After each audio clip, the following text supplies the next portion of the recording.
In the spring of 1941, the war was not just a contest of tanks and troops. It was a battle for the mind. And in this new, shadowy conflict, the most powerful weapon was the voice coming from the radio. Every evening, across the Reich, millions of Germans would tune their Volksempfänger, the people's receiver, to the booming, confident baritone of Joseph Goebbels. His message was one of inevitable victory. But in a clandestine building in London, a small group of British intelligence officers was preparing to hijack that belief. Their plan was audacious. They would create their own German radio station, a station so authentic that the Wehrmacht would trust it implicitly. And then, they would use that trust to rot the Nazi war effort from the inside out. The mastermind was not a general, but a journalist, Sefton Delmer. Born in Berlin, fluent in German, Delmer had been a chief correspondent in the city during the rise of the Nazis. He had dined with Hitler and understood the German psyche, its pride, its insecurities, better than any Englishman alive. He knew that clumsy, British-accented propaganda would be laughed off. His station had to be different. It couldn't sound like the BBC. It had to sound like a disillusioned German, a patriot furious at the corruption and incompetence of the Nazi Party. It wouldn't preach democracy, it would amplify dissent. On a stormy night in May 1941, a new voice crackled across the German airwaves. Achtung! Achtung! Hier ist der Chef der Drehorgel mit der Wahrheit, der Chef spricht. The voice was gritty, angry, and unmistakably German. This was Gustav Siegfried Eins, GS1 for short. The chief railed against the Partybonzen, the fat cat Nazi officials, who were profiting from the war while the common soldier suffered. He spoke of scandalous affairs, of stolen loot, of incompetence in high command. He wasn't a British agent, he was a disgruntled German patriot, telling his fellow countrymen the real truth the censors were hiding.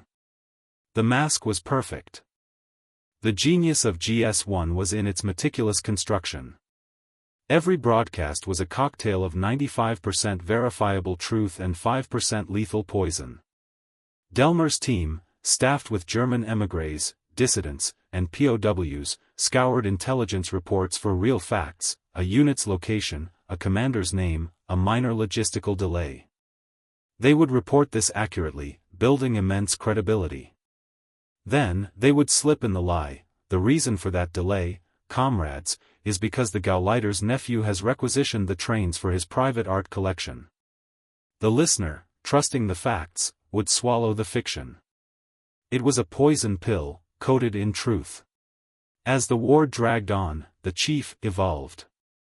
He became the soldier's trusted confidant, warning of pointless offensives and corrupt officers. But his most devastating work was on the home front. In chillingly accurate detail, GS1 would report on Allied bombing raids before they happened, listing specific industrial targets and even the factory shift times. To the terrified German civilian, this wasn't a threat, it was a grim, inside confirmation of their fate. The broadcasts created an aura of omniscience, making the Allies seem all-knowing and their victory seem inevitable. The effect on morale was catastrophic. In a move of breathtaking cynicism, Delmer decided the chief must die a martyr. In late 1943, a broadcast was abruptly interrupted by the sound of shouting, scuffling, and gunshots. A new, panicked voice came on the air: "They've got him. The Gestapo has silenced the chief. They are murderers." The station went dead. The illusion was complete. The Gestapo was credited with a killing they never committed, and the chief was transformed from a voice into a legend. His death proved everything he had ever said was true. The Nazi machine was a monster that devoured its own. But the radio war was far from over. From the ashes of GS1 rose its successor, Soldetensender Kallenborg. This station was even more sophisticated. It posed as a Wehrmacht station broadcasting from occupied Denmark, playing the latest American jazz and swing music, which was banned by the Nazis but adored by German troops. Between the hits, the news broadcasts were masterpieces of subtle demoralization. They would report accurate German losses, but frame them as heroic, tragic sacrifices for a lost cause. They were not attacking the soldier, they were sympathizing with him, while quietly convincing him the war was already lost. The Black Radio's finest hour came during the D-Day landings. While the real invasion force stormed Normandy, Soldotensender Kallenborg played a crucial role in the grand deception, Operation Fortitude. The station broadcast fake troop movements, suggesting the Normandy landings were merely a diversion and that the real main attack, by the fictional, 1st U.S. Army Group, was still coming at the Pas-de-Calais. For 7 critical weeks, this radio lie helped pin down 19 German divisions, waiting for a ghost army that never arrived. The voice from a London studio had outmaneuvered the entire German high command. By 1945, the Black Radio's work was done. The German spirit was broken. Soldiers surrendered in droves, often carrying leaflets that echoed the broadcasts they had secretly listened to.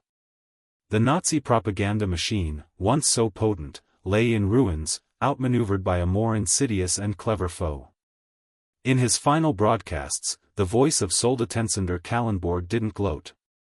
It spoke calmly, advising soldiers on how to surrender safely and urging them to focus on surviving for the rebuilding of a new Germany. The weapon of war had become a voice of cold, pragmatic peace. When the guns fell silent, the story of the Black Radios remained a closely guarded secret for decades. There were no parades for Sefton Delmer's unit. Their victory was invisible, measured not in territory taken, but in morale shattered, in doubts planted, in time wasted, and in lives saved by shortening the war. They proved that the most powerful weapon isn't always the one that destroys the body, but the one that conquers the mind. In the echo of that static, they had not just broadcast lies, they had orchestrated the collapse of a reality, one carefully crafted truth and one devastating lie at a time.